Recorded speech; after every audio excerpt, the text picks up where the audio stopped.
Hello and welcome. It is a wonderful overcast cloudy day, which I am most grateful for. It has been beautifully hot and sunny and dry for the past 2 months at least. We're just not used to it here. It usually rains at least once a week. I've been very grateful the outdoor garden has been faring extremely well considering it's been so dry. Many years of constantly mulching the soil and no dig, so I'm not disturbing it, breaking it up and drying it out. Anyway, first on my list of garden jobs today is some harvesting.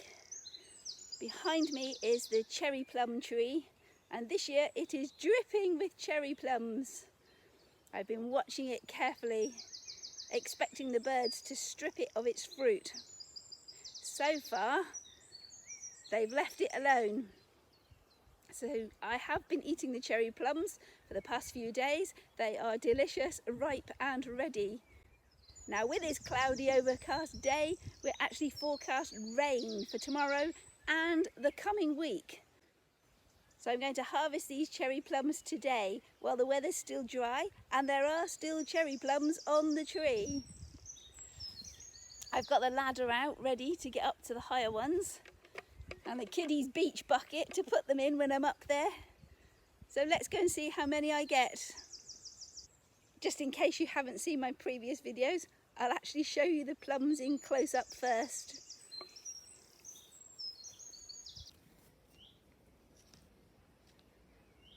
So there are lots of these lovely red cherry-sized fruits that are not cherries, they're actually little plums with a beautiful sweet plum flesh. So there are quite a lot I can reach from ground level. Just pop them off a tree. What have we got here? Oh, a nice big branch over there.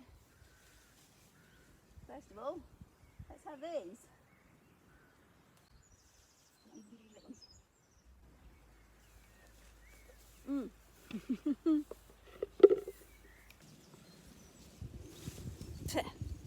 So there are lots of fruits I can reach standing on the ground. There are quite a few, even higher than I can reach on the ladder, so the birds will still get plenty if they choose to come and get them.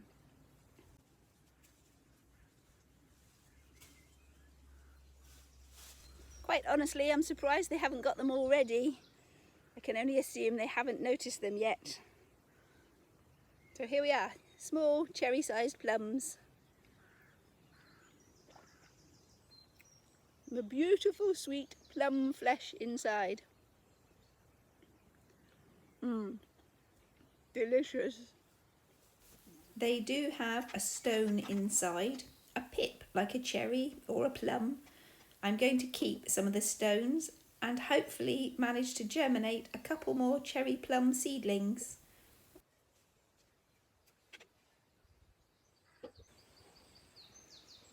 That's a nice one. Reach in, have to move.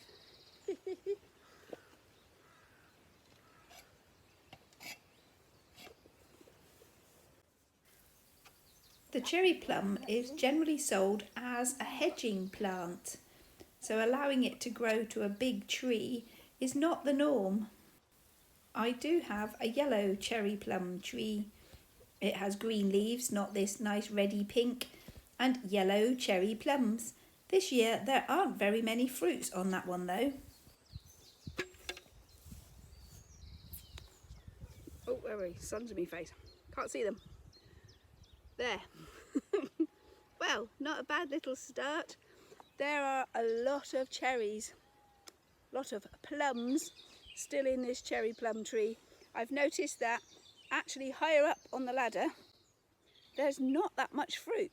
Most of it seems to be in these lower levels that I can reach quite comfortably on foot. And the north side of the tree is not quite ripe yet. It's got just as many fruits on it, but they're not quite ready. Another week, possibly 2, for them to soften up and become nice and juicy instead of firm and slightly tart. So I'm going to leave them for now, and if the birds get them, well, they do. They might start splitting if we do get a decent amount of rain. Well, I'm happy with that. It'll keep me in little plums for a week.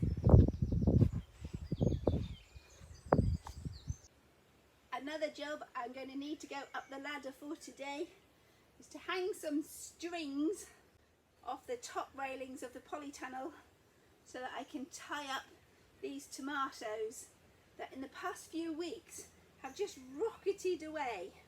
I put them in very late because I planted the seeds very late and they got left in their pots for too long, and they were small, weak, pathetic things when I put them in the ground. So they've really settled in nicely. Now I've got mainly little cherry tomato varieties this year. Somewhere amongst my tomato plants there are a couple of Gardener's Delight, but most of them are small cherry tomato varieties. So let's get some strings up here and tie up these tomatoes. The tallest have got to nearly 3 foot, I would say, and they're standing nice and strong so far, but they won't last much longer like this. They're going to need a bit of support. Along the back wall of the polytunnel, behind these tomatoes, I've got a thornless blackberry growing. It sneaked its way in here a couple of years ago and I've let it stay. It's very nice to get the fruit before the birds do, and it's doing all right. This bit's getting a bit long though. I think I'll have to lean it over and tie him in. But first of all, let's pick some fruit. What I really need to do with that long wispy branch is cut its top off so it'll produce more side shoots. This is going to be the branch that creates more fruits for next year. So not lots, but delicious nonetheless. So looking at these dry, crispy brown leaves, this blackberry has been struggling with the dry heat in here this year. Lack of rain from outside as well. I've not been watering it and never have, but because it's on the polytunnel edge, its roots get down outside to suck up the rainwater. We haven't had any for 2 months or more. It is, however, still growing big, tall, new stems of growth. And these are the ones that are going to hold the fruit for next year. Good grief, does it stop? Where's it going? Up over my head. And have we got an end? Where's the end? There it is.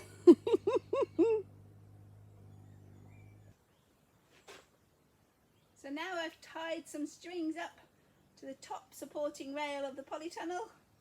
I'm going to secure the bottom of these to my tomato plants.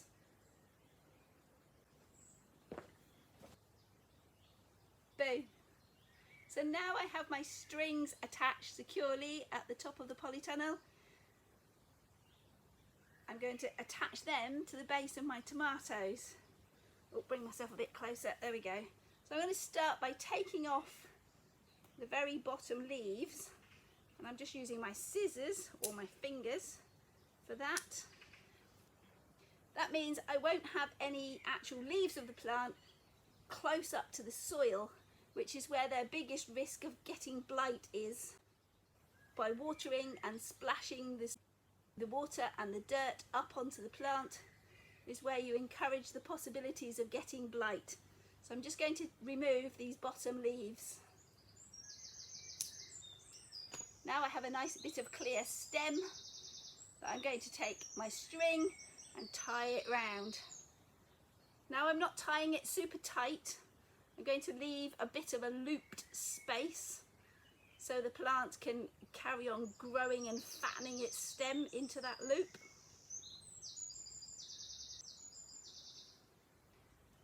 Then I can start to secure my plant to this loop by just twisting it around the string, or twisting the string around the plant. Oh, I've got little flowers coming here. Nice. And as it continues to get taller, I'll continue wrapping it around the string.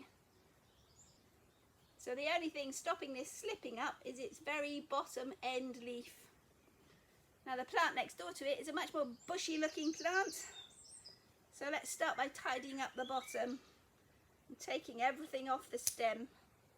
Now that would make a good cutting. Do I want some tomato cuttings? No, I have lots of plants. Compost. With this plant I'm removing the lower leaves as before, and also any side shoots that have started growing. This one's got quite a few. Oh, there's a big piece. Take you off as well. There. Now this plant is producing side shoots, so I'm going to take those off as well. So where each leaf joint meets the plant, it's putting out an extra little shoot. So I'm just going to snap those off with my fingers. There's a couple little leaves there, just enough. And this one's also got a little cluster of flower buds at the top here. Wonderful. So just the same, take my secured string, wrap it around the stem and tie it into a knot, leaving a bit of a loop for the plant stem to fatten up into. And work him around the string. Well, this string feels quite floppy, but it'll do to hold him up.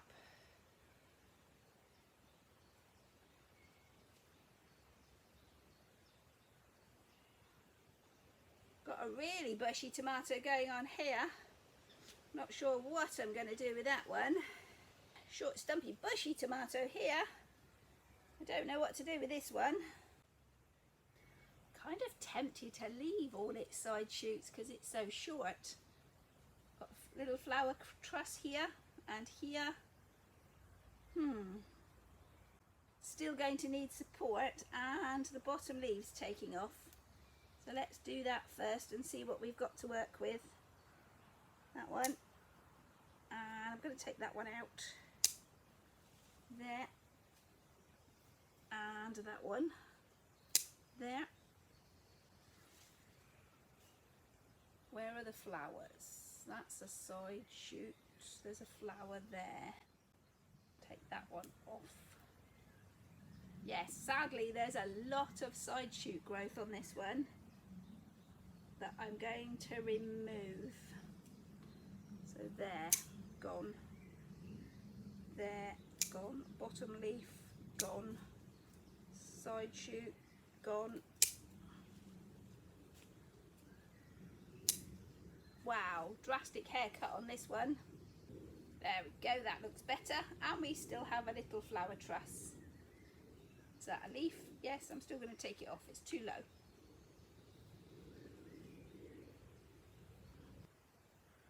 Right, that's the first 3 done. Got another 3 in this bed and another 6 in the neighbouring bed. So a bit more stringing up for me. There are also a couple of volunteer plants around the polytunnel that need stringing up as well.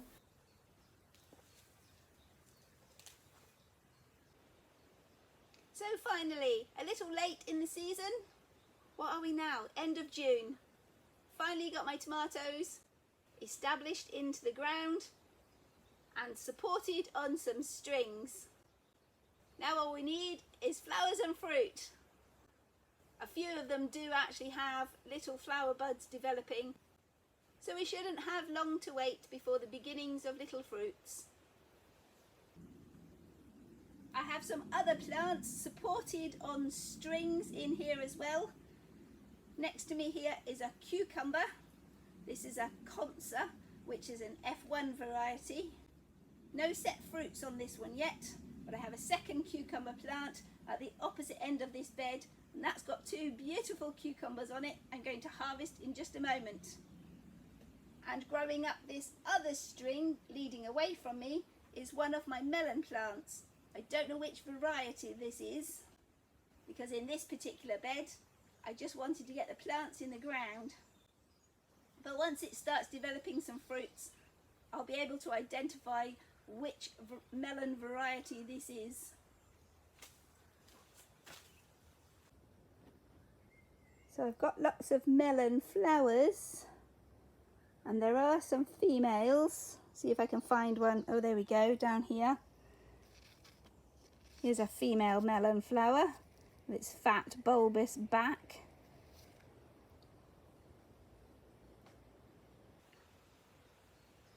My first cucumbers of the season. Yay! I'm going to take both of these today.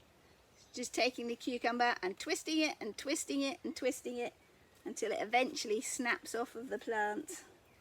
Doesn't want to give way. Oh, there we go. That's the baby one. Oh. And the bigger one. Let go. There. Whoa. What are you doing on your string? Wonderful! My first 2 cucumbers of the season. I'll soon be flooded with things. While editing this video, I munched my way through the smaller one. It's very nice. So moving higher up the string, this cucumber's ready for a bit more twisting in. So I'm just gently bringing the plant around this support string. And see if I can get a few of its tendrils to hang on as well would be good. Hanging them on a string, the same as I do my tomatoes, is probably not the best for my cucumbers. They'd be much better on a support trellis or framework that they can hang on to with all these lovely curly tendrils that they've got, specially designed to do just that. But twisting them up this string seems to work okay. Nice little harvest for the end of June. I'm going to enjoy munching my way through that lot. If you've enjoyed today's video, click that like button and let me know. Click subscribe and YouTube will make sure you see my next video. Bye for now and thanks for watching. And remember, whatever you're doing, have fun doing it.